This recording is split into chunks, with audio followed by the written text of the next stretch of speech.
लिल्लाहि नहमदुहु व नस्तईनुहु व नस्तगफिरुहु व नु'मिनु बिही व नतवक्कलु अलैहि व नऊज़ु बिल्लाहि मिन शुरूरि अनफुसिना व मिन सय्यिआति अअमालिना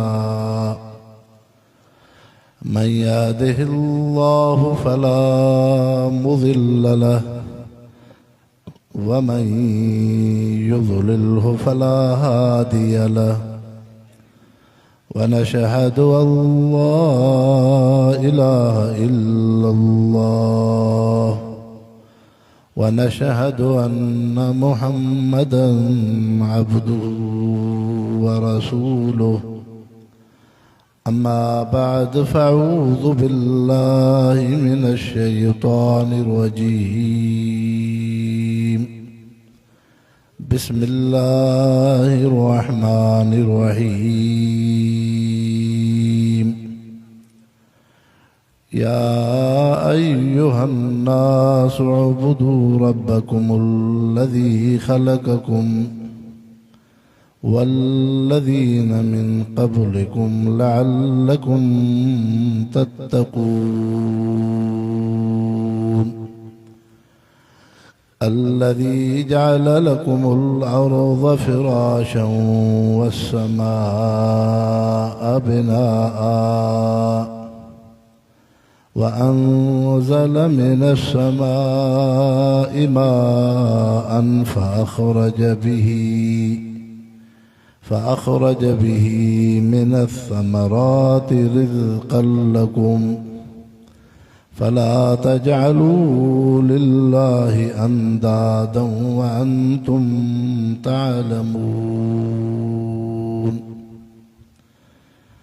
क़ाल अन्नबिय्यु सल्लल्लाहु अलैहि वसल्लम बदअल इस्लामु गरीबन फसयऊदु कमा कान फतूबा लिलगुरबाइ फ़क़ालू या रसूलल्लाहि बनिल गुरबाउ क़ाल अल्लज़ीन युस्लिहून मा अफ़सदन नासुद्दीन वक़ाल अन्नबिय्यु सल्लल्लाहु अलैहि वसल्लम लगदवतुन औ रौहतुन फ़ी सबीलिल्लाहि खैरुम मिनद्दुनिया वमा फ़ीहा वक़ाल अन्नबिय्यु सल्लल्लाहु अलैहि वसल्लम अकमलुल मुअ्मिनीन ईमानन अहसनुहुम खुल्क़ा। दोस्त अहबाब दिल जी मोहब्बत सां दुरूद शरीफ पढ़ो। अल्लाहुम्मा सल्लि अला सय्यिदिना मुहम्मदिन नबिय्यिल उम्मी व आलिहि व बारिक व सल्लिम अदद कुल्लि मअलूमिन लक दाइमन अबदा। जमियत उलमा इस्लाम यूनिट डंग मलूकवारी गोठ इलाही बख्श जे अंदर मदरसा तालीमुल कुरान जे अज़ीम दीनी इस्लाह मुआशरा जलसे में ख़ास तरह से अमा भुटरा बिरादरी उहे खुश नसीब इंसान हो जो अल्लाह रब्बुल इज़्ज़त अमा के ब निस्बतूं अता फरमायूं हिन जेके रूहानी ऐं दीनी निस्बतूं आहिनि। हिकड़ी अम्हा जी निस्बत दरगाह हाली जी शरीफ़ सां हज़रत साईं वॾनि रहमहुल्लाह खां वठी हिन वक़्त ताईं आहे ऐं ॿी अम्हा जी निस्बत जमियत उलमा इस्लाम सां वर्कर ऐं कारकुन जी हैसियत सां आहे। रब जे दर्द आहे त रब करीम इन ॿिन्ही दीनी रूहानी निस्बतुनि खे हमेशा क़ाइम दाइम फरमाए। ऐं यकीनन मुसलमानो तव्हां असांजे अकाबिर असलाफ मुर्शिदन जिथे तव्हां असांखे क़ुरान सां, दीन सां, सुन्नत रसूल सां, अल्लाह जे ज़िक्र सां जोड़ियो, उते तव्हां असांखे मुर्शिदनि, अकाबिर ऐं असलाफ़ जी जमात जमियत उलमा इस्लाम सां जोड़ियो आहे। तंहिंजे करे इहो रिश्तो अहिड़ो मज़बूत रिश्तो आहे जो इनशा अल्लाह जीअं पोढ़नि में आहे, मर्दनि में आहे, औरतुनि में आहे, ईअं असांजे नौ निहाल शहज़ादनि, नौजवाननि में बि अल्लाह सां इन रिश्ते खे क़ाइमु फ़रमाईंदो। ऐं अल्लाह करीम ता क़यामत तव्हां असांजे इन दीनी निस्बत ऐं ताल्लुक़ खे हमेशह दाइम क़ाइमु फ़रमाए। मुसलमान भाइरो, चूंकि अव्हांजे जलसे जो उन्वान आहे इस्लाह मुआशिरा ऐं बहितरीन अव्हांजे जलसे जो उन्वान आहे ऐं ज़रूरत भी इन शइ जी आहे। मुसलमानो, दीन इस्लाम हिकिड़ो अहिड़ो जामे मज़हब आहे ऐं जंहिंमें घणियूं शयूं दीन जे अंदरि बुनियादियूं आहिनि। मसलन दीन इस्लाम जे अंदरि अक़ीदो ईमान भी आहे, दीन इस्लाम जे अंदरि इबादात भी आहिनि, दीन इस्लाम जे अंदरि अखलाक भी आहिनि, दीन इस्लाम जे अंदरि हुस्न मुआशिरत भी आहे, दीन इस्लाम जे अंदरि मुहब्बत इलाही भी आहे, ऐं दीन इस्लाम जे अंदरि पंहिंजे नफ्स खे गुनाह ऐं बुराईअ खां रोकण भी आहे, ऐं दीन इस्लाम में सियासत भी आहे। इन पूरे शयुनि खे दीन इस्लाम थो चइजे ऐं इनखे हुस्न मुआशिरत चइबो आहे। ऐं मुसलमानो, मुआशिरो मिज़ाज खे चइबो आहे, इंसान जी तबियत खे चइबो आहे। पोइ इंसान जी तबियत भली भी थींदी आहे त बुरी भी थींदी आहे। हिकिड़े इंसान में अक़ीदे ईमान सां गॾु सुहिणी गुफ़्तगू अथसि, सब्र आहे, तहम्मुल आहे, बुर्दबारी आहे, संजीदगी आहे, इहा सुहिणी तबियत आहे। हिकिड़े इंसान में मुसलमान त थियो, कलमो त पढ़े, पर बद अख़लाक आहे, बेसब्रो आहे, उन में गार गंद आहे, पाड़े सां सही नथो हले, घर जे भातिन सां सही नथो हले, वॾे जो अदब नथो करे, नंढे ते शफ़क़त नथो करे, इनखे बद अख़लाक़ी चइबो आहे। ऐं मुसलमानो, जिथे दीन इस्लाम जे अंदरि जीअं तव्हां असां मुसलमान हर तबक़े जा सम्झूं था, अल्लाह सां असांखे कुफ्र ऐं शिरक खां बचाए, अक़ीदो ईमान असांजो सही हुजे, ऐं निमाज़ रमज़ान जा रोज़ा इबादात असां में हुजनि, ईअं मुसलमानो हुस्न मुआशिरत इहा भी उन मुसलमान में ज़रूरी आहे। ऐं ख़ुदि क़ुरान शरीफ़ भी इन जी तरग़ीब ॾिनी ऐं रसूलुल्लाह सल्लल्लाहु अलैहि वसल्लम भी उन जी अहमियत सेखारी आहे। हुज़ूर अनवर सल्लल्लाहु अलैहि वसल्लम जन फरमायो, तहां मुसलमाननि मां जेको इंसान चाहे थो त मां रब खे वेझो थियां त पंहिंजा ईमान ऐं अक़ीदे इबादत खां बाद अख़लाक भला रखे, मुआशिरे में सुहिणो इंसान हुजे। ईअं ई रसूलुल्लाह सल्लल्लाहु अलैहि वसल्लम फरमायो, जेकॾहिं तव्हां इंसान चाहियो था ईमान ऐं इबादतुनि खां बाद क़यामत में मां मुहम्मद मुस्तफ़ा सां गॾु हुजो, जन्नत में अव्हां खे मां मुहम्मद मुस्तफ़ा जो पाड़ो नसीब थिए, त पोइ पंहिंजे अख़लाक़नि खे सुहिणो रखो। ऐं ईअं ई अल्लाह जे रसूल फरमायो त अव्हां मुसलमाननि मां भले में भलो उहो इंसान आहे जंहिंजा अख़लाक सुहिणा हुजनि। न कंहिंजी सूंहं कंहिंखे मुतमइन करे सघंदी आहे, न कंहिंजो पैसो कंहिंखे मुतमइन कंदो आहे, न कंहिंजो उहिदो मनसब कंहिंखे मुतमइन कंदो आहे, न कंहिंजी ख़ानदान कंहिंखे मुतमइन कंदो आहे। सब खां वधीक इंसान खे मुतासिर कंदड़, पंहिंजो बणाईंदड़ उन इंसान जो अख़लाक हूंदो आहे। अख़लाक हूंदो आहे मुसलमानो। ऐं ख़ुदि हुज़ूर अनवर सल्लल्लाहु अलैहि वसल्लम हिकु हदीस शरीफ़ में मुसलमाननि खे फरमायो त अव्हां अदद में ॻणप में काफ़रनि खां वधंदव न, गैर मुस्लिम तहां खां वधीक आहिनि, बेदीन माण्हू घणा आहिनि। ॿियो फरमायूं त पैसे ऐं दुनिया में तहां काफ़रनि ते न वधंदव, अल्लाह साईं दुनिया पैसो उन्हनि खे घणो ॾिनो आहे।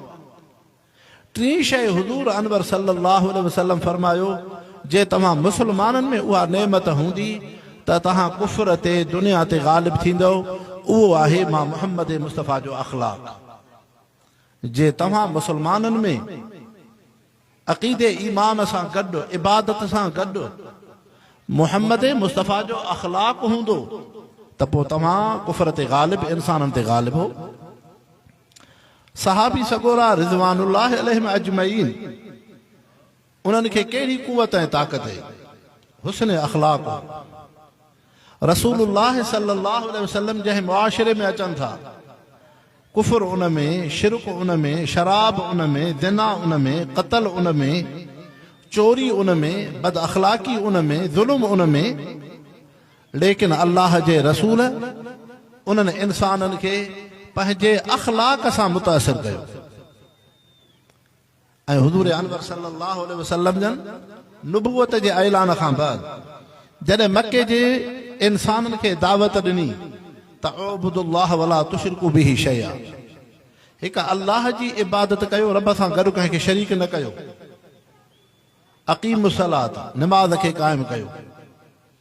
अहिड़े तरीक़े सां यामुरुना बिस्सलाते वसदक़ते वसिलते वल अफ़ाफ़। मके जो सरदार अबू सुफ़ियान थो चवे, अल्लाह जो रसूल असां खां इहा शइ थो घुरे, अक़ीदे ईमान खां बाद पंहिंजे अंदरि निमाज़ जी ख़ूबी आणियो, निमाज़ पढ़ो। वसदक़ते ख़ैर ख़ैरात जो, ऐं वसिलते पाड़े सां मिटनि खे बिरादरनि खे ॻंढियो। वल अफ़ाफ़, दुनिया में रहंदव रंजशूं थी पवंदियूं, पाण में कसियूं कोतायूं थींदियूं, चार चङा माण्हू अचनि त पोइ उन्हनि खे इज़त मान ॾियो, हिक ॿिए खे माफ़ कंदा कयो, दरगुज़र कंदा कयो। हज़रत अबू सुफ़ियान रज़ियल्लाहु अन्हु था फरमाइनि त उहो अल्लाह जो रसूल असांखे इहे दीन जूं शयूं सेखारे थो। तंहिंजे करे मुस्लमानो,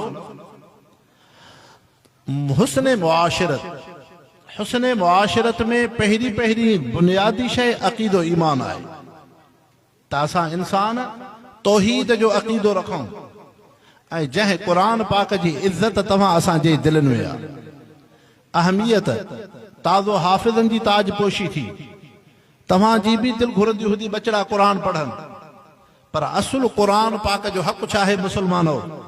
असुल क़ुरान पाक जो हक़ आहे त उन क़ुरान शरीफ़ खे सम्झ हासिल करे पंहिंजी ज़िंदगी क़ुरान शरीफ़ जे मुआफ़िक़ गुज़ारणु।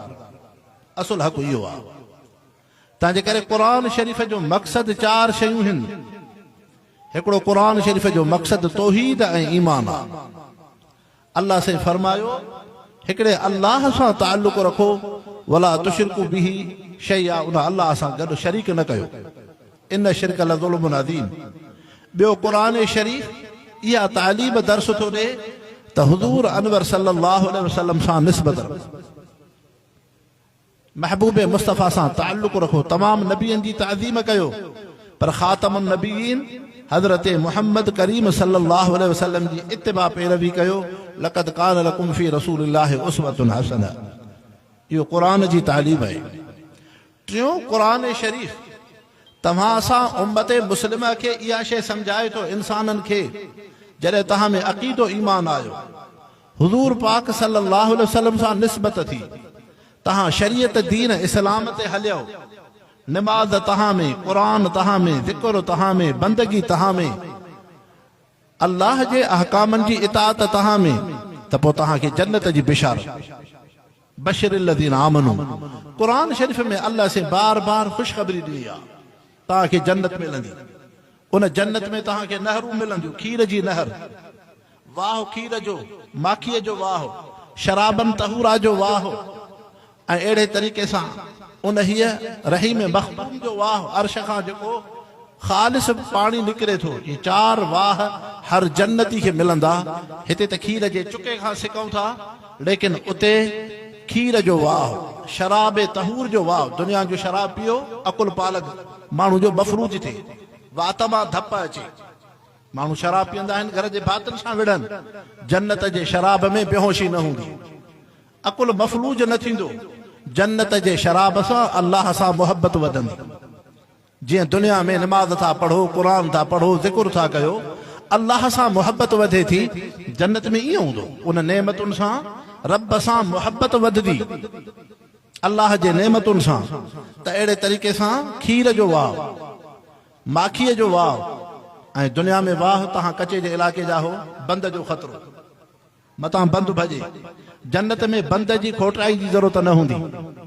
महबूब मुस्तफ़ा सल्लल्लाहु अलैहि वसल्लम फरमायो, इंसान जेतिरो चाहींदो अल्लाह साईं उन जे मनशा घुर जे मुआफ़िक़ उनखे उहे वाह रब जे हुक्म सां ठही वेंदा, पंहिंजो पाण उनखे बंद ईंदा, ऐं उन्हनि में साफ़ शिफ़ाफ़ खीर, माखी, पाणी, इहे अहिड़ियूं नेमतूं मिलंदियूं त क़ुरान शरीफ़ तव्हां असांखे बिशारत ॾिए थो।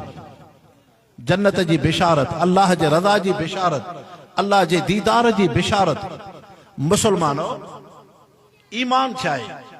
हिन वक़्तु तव्हां असांजी अखे, रुपए खे, पैसे खे, दुनिया खे ॾिसे थी, लेकिन ईमान खे त अखे नथी ॾिसे। मुसलमानो उहो इंसान जंहिं सिर्फ़ कलमो पढ़ियो आहे, ला इलाहा इल्लल्लाह मुहम्मदुर रसूलुल्लाह, जंहिं सिर्फ़ एतिरो कलमो पढ़ियो आहे, हाणे उहो मुसलमान गुनाहगार आहे। कलमो ईमान त अथसि, तौहीद त अथसि, पर निमाज़ में सुस्ती अथसि। तौहीद त अथसि, पर सुन्नत सीरत में सुस्ती अथसि। तौहीद त अथसि, पर शरीयत जे अहकामनि में सुस्ती अथसि। इन शख़्स जे ईमान जेको दिलि में आहे, इन दिलि वारे ईमान जी छा कैफ़ियत आहे?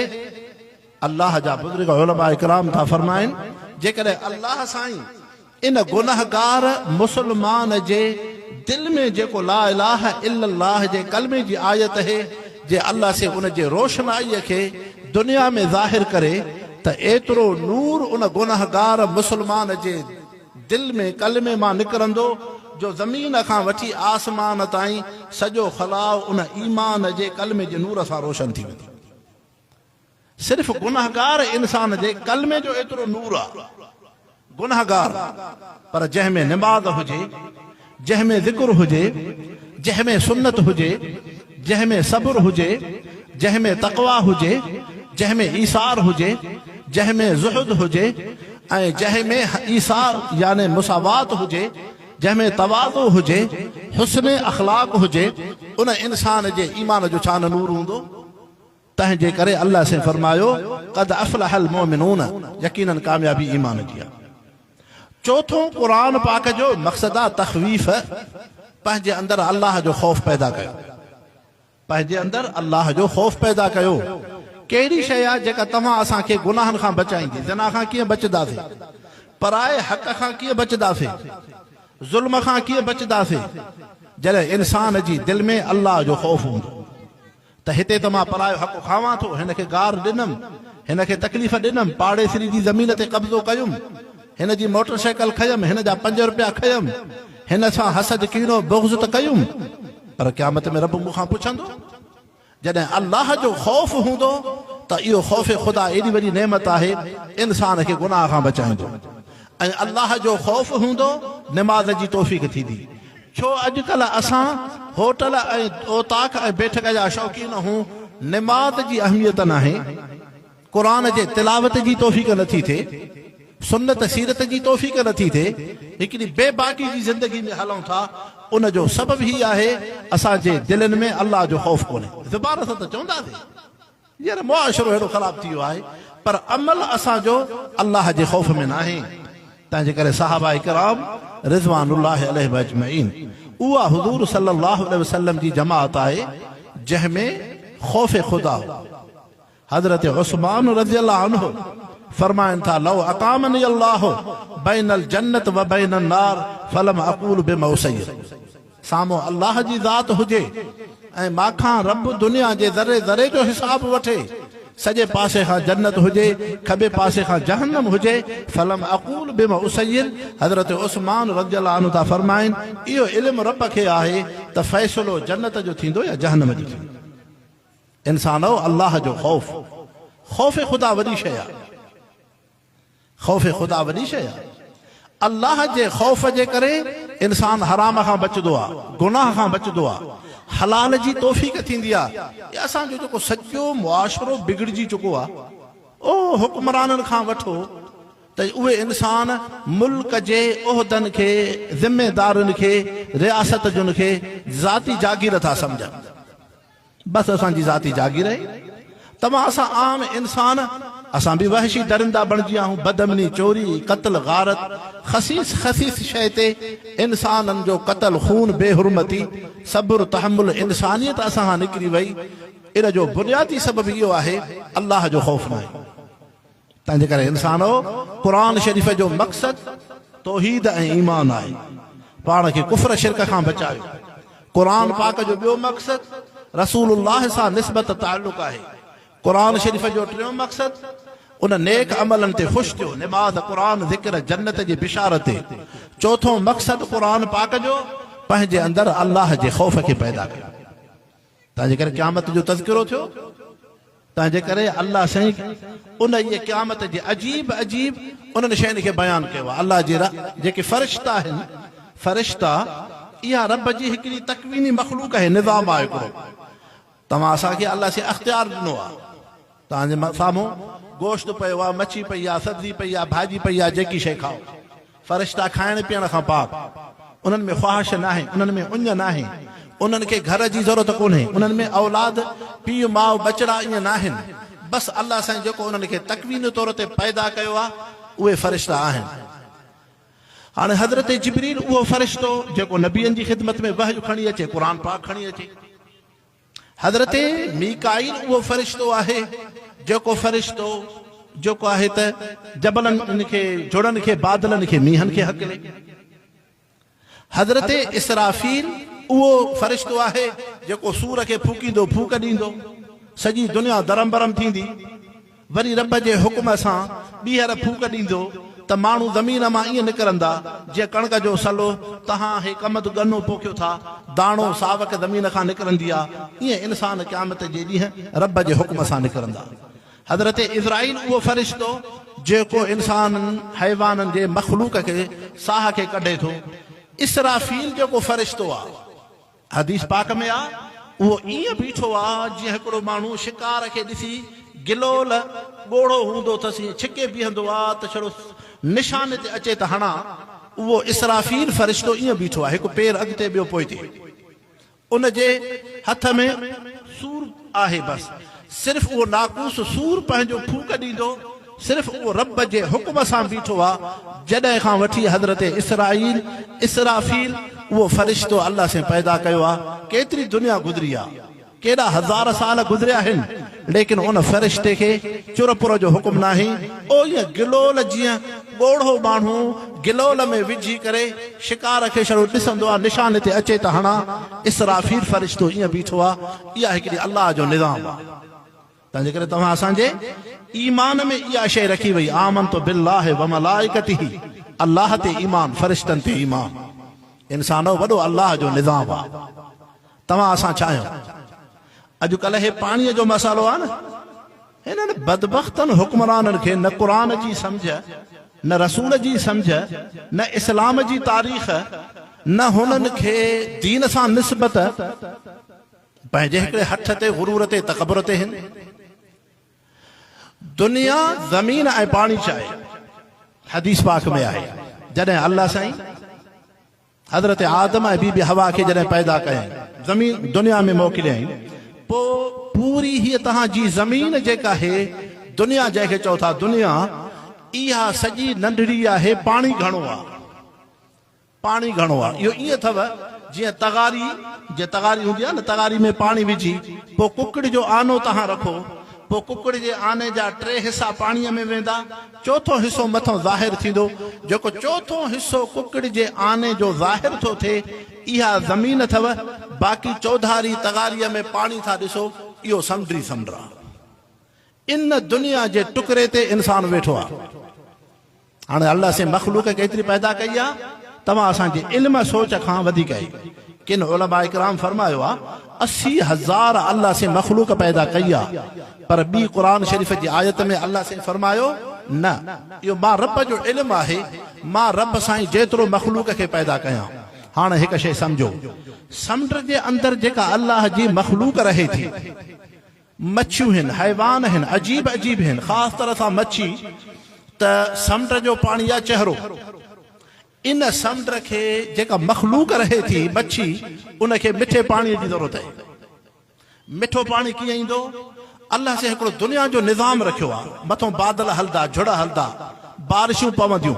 पोइ हिकिड़नि इलाइक़नि खे अल्लाह से हेठों रखियो, हिकिड़नि इलाइक़नि खे अल्लाह से मथियों बणायो। तव्हां असांखां सियाचन, ये नारान कागान जा इलाइक़ा, ये तक़रीबन 80-80 हज़ार अञा मथे हिते एतिरो बुलंदी ते आहिनि। तव्हां असां हेठि आहियूं, हुते जबल आहे, हिते ज़मीन आहे। रब जो निज़ाम आहे। इन दरियाहुनि खे, जेहलम खे, हिन सिंध खे तव्हां असां इंसाननि त न ठाहियो आहे, त रब जी कुदरत जो ठहियल आहे। हे अल्लाह से कुदरती ज़मीन जो वहिकिरो। जीअं तव्हां असां वटि ख़ुदा न करे ख़ैर हितां जे पाणी जे दरिया जो भॼंदो, पाणी त पंहिंजो पाण रुख कंदो जाॾे ज़मीन लहवारी हुजे, त अल्लाह साईं ज़मीन खे इन अंदाज़ सां बणायो आहे। हे सिंधु दरिया कंहिं हुकूमत कंहिं इंसान न ठाहियो, इहो कुदरती रब साईं जो वहिकिरो आहे। इहो कुदरती वहिकिरो आहे। मथां खां बर्फ़बारी थींदी, जबलनि ते बारिशूं पवंदियूं, इहो पाणी हलंदो हलंदो। तंहिंजे करे हिन सिंधु दरिया जी हज़ारे साल पुराणी तारीख़ आहे, हज़ारे साल पुराणी क़दीम तारीख़ आहे। पोइ इहो पाणी जेको अचे थो बारिशनि जो, बर्फ़ जो, जॾहिं इहो समुंड में अचे थो त समुंड में मच्छी ठहे थी, मच्छी ठहे थी ऐं उनखे रिज़्क़ मिले थो। ऐं एतिरे क़दुरु अल्लाह से हिकिड़ो निज़ाम रखियो आहे, जंहिं निज़ाम खे इंसान जो अकुल नथो सम्झी सघे। तंहिंजे करे इहो पाणी जेको मसइलो आहे पाणीअ जो, हे त मनहूस हुक्मरान हिकिड़े अदावत दुश्मनी ते आहिनि, बेदीन आहिनि। हुननि खे सिंध धरतीअ सां हिकिड़ी अदावत आहे। उन्हनि मनहूसनि जेके इक़्तिदार कुर्सीअ ते वेठा आहिनि, जमहूरियत ऐं निज़ाम था हलाइनि, एतिरी बि ख़बर कोन अथनि त अल्लाह साईं इन वहकिरे खे जेको रखियो आहे सिंधु दरिया खे, इहो पाणी कोटड़ीअ खां वञी समुंड में पवे त इन पाणीअ जी समुंड में केॾी ज़रूरत आहे, केॾी ज़रूरत आहे। समुंड मां माण्हू शिकार कंदा आहिनि मच्छियुनि जो। जेकॾहिं इहो मिठो पाणी न पवंदो समुंड में मच्छी न थींदी, समुंड खारो थी वेंदो। रब साईं जो हिकिड़ो निज़ाम आहे। तंहिंजे करे अल्लाह से उन निज़ाम जे ज़रिए इन पाणीअ खे हलाए थो। पोइ जॾहिं पहिरियां इंसान हज़रत आदम ऐं बीबी हवा आहिनि, तॾहिं बि अल्लाह से पाणीअ खे घणो रखियो, ज़मीन थोरी। मालूम थिए थो त पाणी वजअलना मिनल माइ कुल्ल शैइन हय्य, अल्लाह से फरमायो असां इन सां हर शइ जी ज़िंदगी रखी आहे। हे त तव्हां असां इंसान पाणीअ ते उथिया आहियूं, पर अल्लाह साईं मच्छियुनि जो बि पाणी रखियो। कुरान शरीफ़ ते नज़र कयो, सूरत आराफ़ में यहूदनि जो तज़किरो आहे।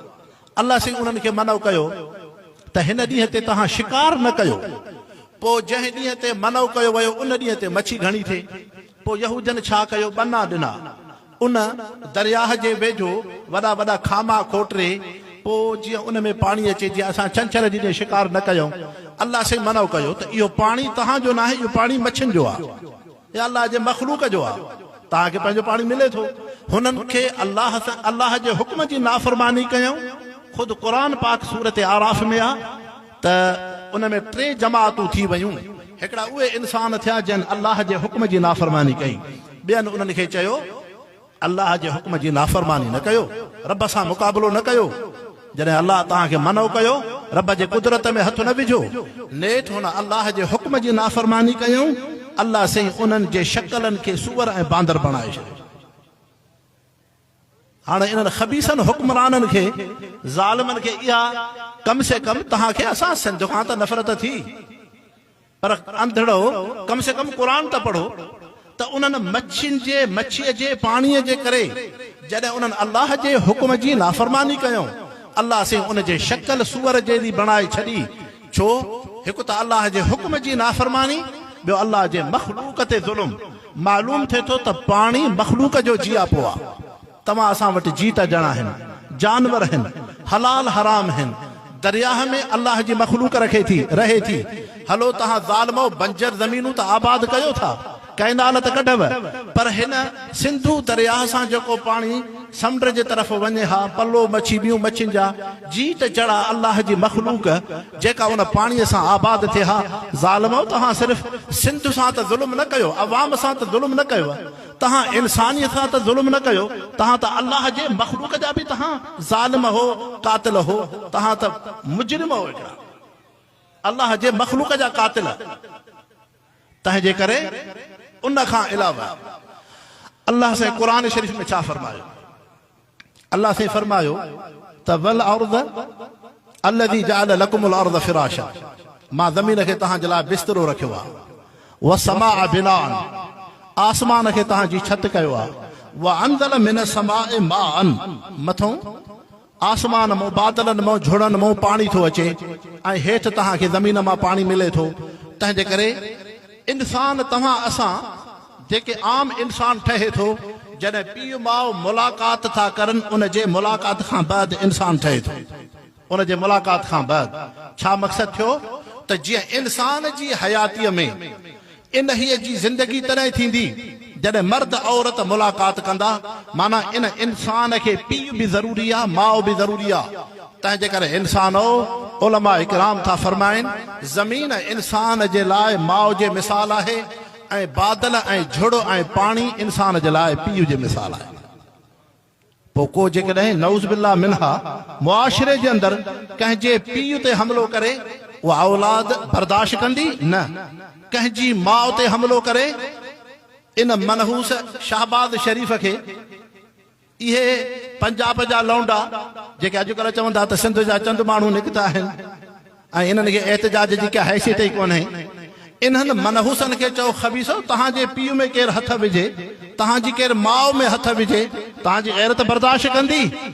तंहिंजे करे अॼु सिंध जी अवाम इन जे करे उथी आहे त पाणी असांजे पीउ जे मिसाल आहे, सिंधू दरियाह असांजे लाइ माउ जे मिसाल आहे। पर सिर्फ़ इहो अवाम नथो चए, उलमाए मुफ़स्सिरीन वञी क़ुरान पाक जे जिथे पाणीअ जो तज़किरो आहे वञी मुतालो कयो। ॾिसो उलमा इकराम उन खां अलावा हज़रत उमर फारूक रज़ियल्लाहु अन्हु जॾहिं ख़लीफ़ा थियनि था, फुतूहात थियनि थियूं, दजलह ऐं फुरात वॾियूं नहरूं वॾा दरिया आहिनि, दजला दरिया ऐं फुरात दरिया जंहिंजो पाणी समुंड में वञे थो, जीअं तव्हां असांजे सिंधू दरिया जो पाणी समुंड में वञे थो, अल्लाह से हिकिड़े मच्छियुनि मख़लूक खे पैदा करे थो, उन्हनि खे रिज़्क़ थो मिले, पाणी समुंड में मिठो ज़रूरी आहे। त जॾहिं इहे इलाइक़ा फतह थिया त हज़रत उमर रज़ियल्लाहु अन्हु जी खिलाफ़त में मथियनि इलाइक़नि वारनि पाणीअ ते दाड़ो हणणु शुरू कयो, पुछड़ीअ वारनि खे पाणी न पिया ॾियणु चाहिनि। उन दजलह दरियाह मां, फुरात दरियाह मां हज़रत उमर रज़ियल्लाहु अन्हु जी खिलाफ़त में पुछड़ीअ वारनि जे पाणी उन्हनि खे गसब पिया करणु चाहिनि। जीअं अॼु तव्हां असांजे सिंध सां ज़ुल्म थो थिए त हज़रत उमर रज़ियल्लाहु अन्हु उन्हनि खे मना कयो, ख़बरदार तव्हांखे जेके मथियां हो ओभर तरफ़ ते हो, तव्हांखे पुछड़ीअ वारनि जे पाणीअ खे गसब करण जो तव्हांखे उमर इजाज़त नथो ॾे। इहो अल्लाह जो कुदरती निज़ाम आहे, तंहिंजे करे इन में उमर खे इजाज़त नाहे। ॿी रिवायत में ईअं बि अचे थो त हिकिड़ा शख़्स आया मुस्लमान, हज़रत उमर रज़ियल्लाहु अन्हु जन फरमायो मां वटि दाह खणी आया हो, मां वटि दाह जी कहिड़ी ज़रूरत आहे, हल्ला वज़अतुम सिलाह, तव्हां हथियारनि सां जो मुक़ाबिलो कयो आहे। इहो दीन इस्लाम आहे, इहो ला आहे, इहो उमर जो ला आहे, आईन ला। अॼु बि बर्तानिया में, यूरोप में यानी आईन उमर खे वॾी अहमियत आहे। तंहिंजे करे इंसान हे क़ुरान शरीफ़ इहो बि इहा इन शइ जी तालीम थो ॾे त अल्लाह साईं जा जेके कुदरती निज़ाम आहिनि उन में मुदाख़लत न कयो।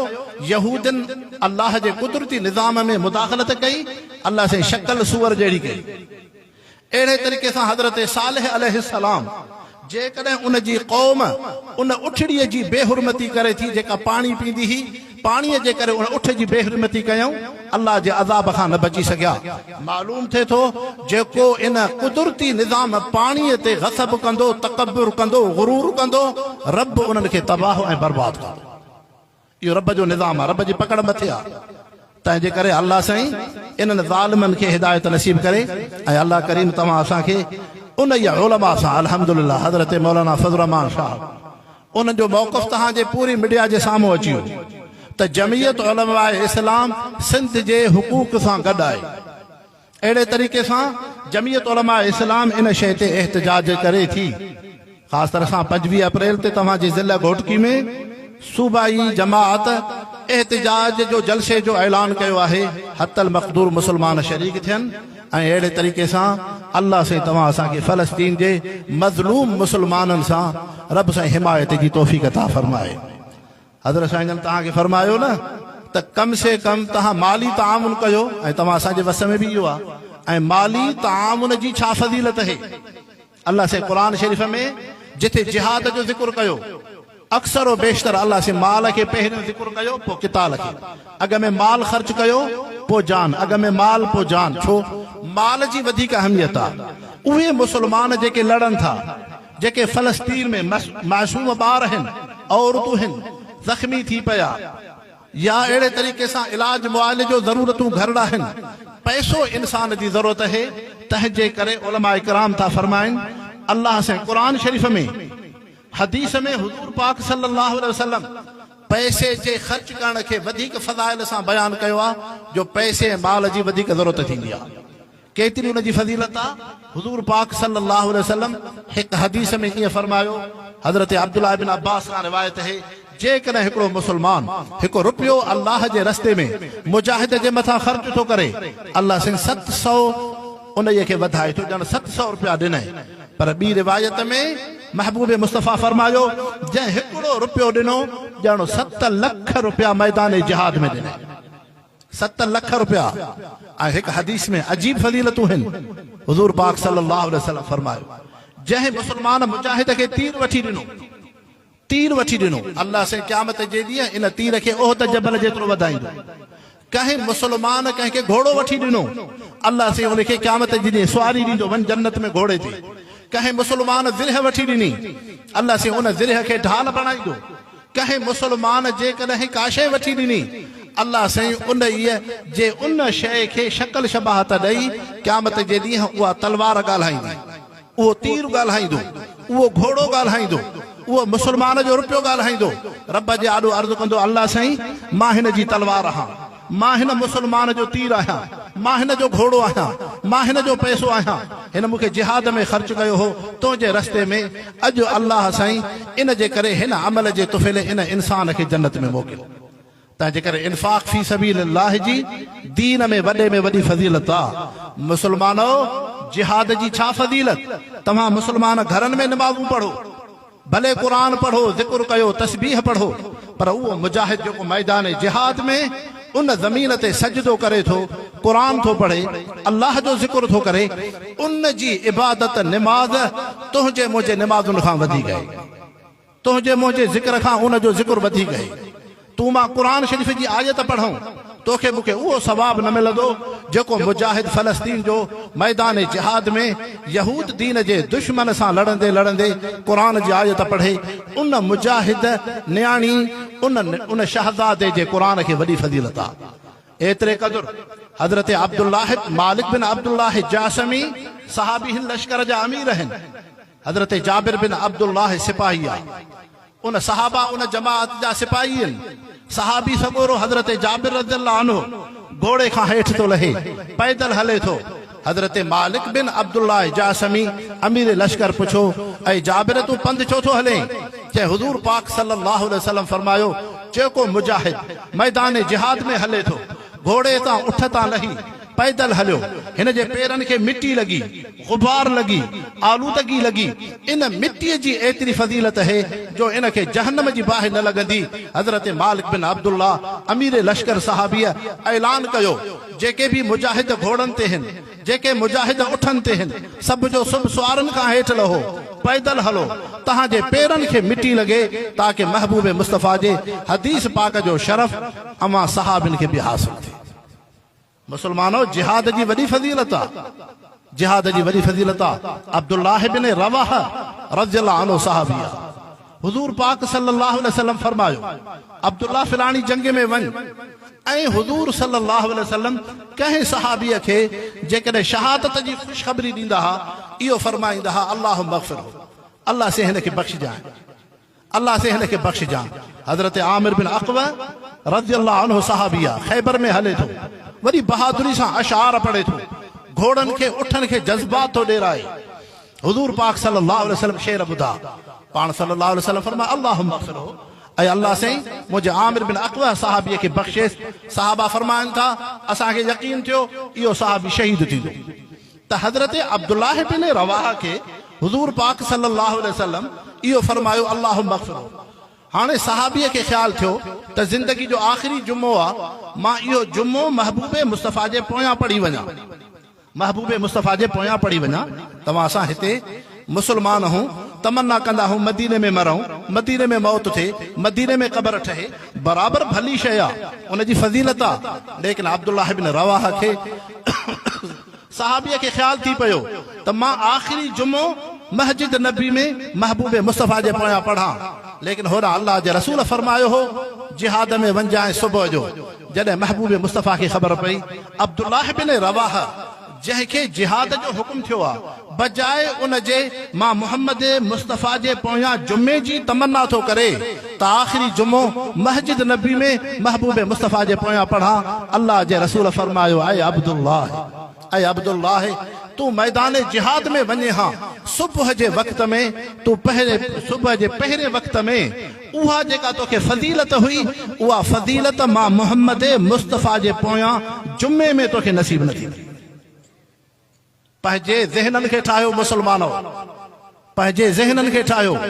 मक़सद छा थियो त ज़रबत सनामिही अल जिहाद। अल्लाह जे रसूल फरमायो इस्लाम जी बुलंदी ताक़त जिहाद आहे। तंहिंजे करे उन जिहाद जो हिसो जिहाद बिल लिसान भी आहे। अफ़ज़लुल जिहाद कलिमतुल हक़ इंद सुल्तानिन जाइर। अल्लाह जे रसूल फरमायो ज़ालिम हुक्मराननि खे ज़ुल्म जे ख़िलाफ़ ऐं उन्हनि जे साम्हूं अखियूं अखियुनि में मिलाए ॻाल्हाइण इहो बि जिहाद आहे।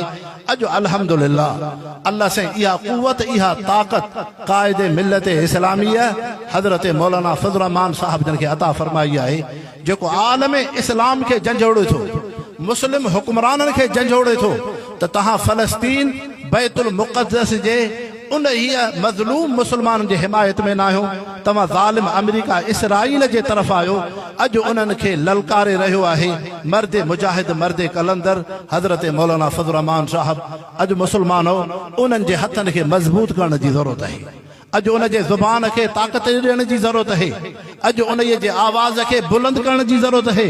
इन जे करे जमीयत उलमा इस्लाम पाकिस्तान जे अंदरि इत्तिहाद उम्मत जे उन्वान ते मकातिब फ़िक्र खे गॾु करे जमीयत उलमा इस्लाम वॾा वॾा एहतिजाज रखिया आहिनि। अल्लाह से सिंधु धरतीअ जी हिफ़ाज़त फरमाए, सिंधु दरिया जी हिफ़ाज़त फरमाए। अल्लाह से उलमा जे इन जमात जे काविश खे पंहिंजी बारगाह में क़बूल फरमाए। रब करीम तव्हां असांजी हाज़िरी खे क़बूल फरमाए। वमा अलैना इल्लल बलागुल मुबीन।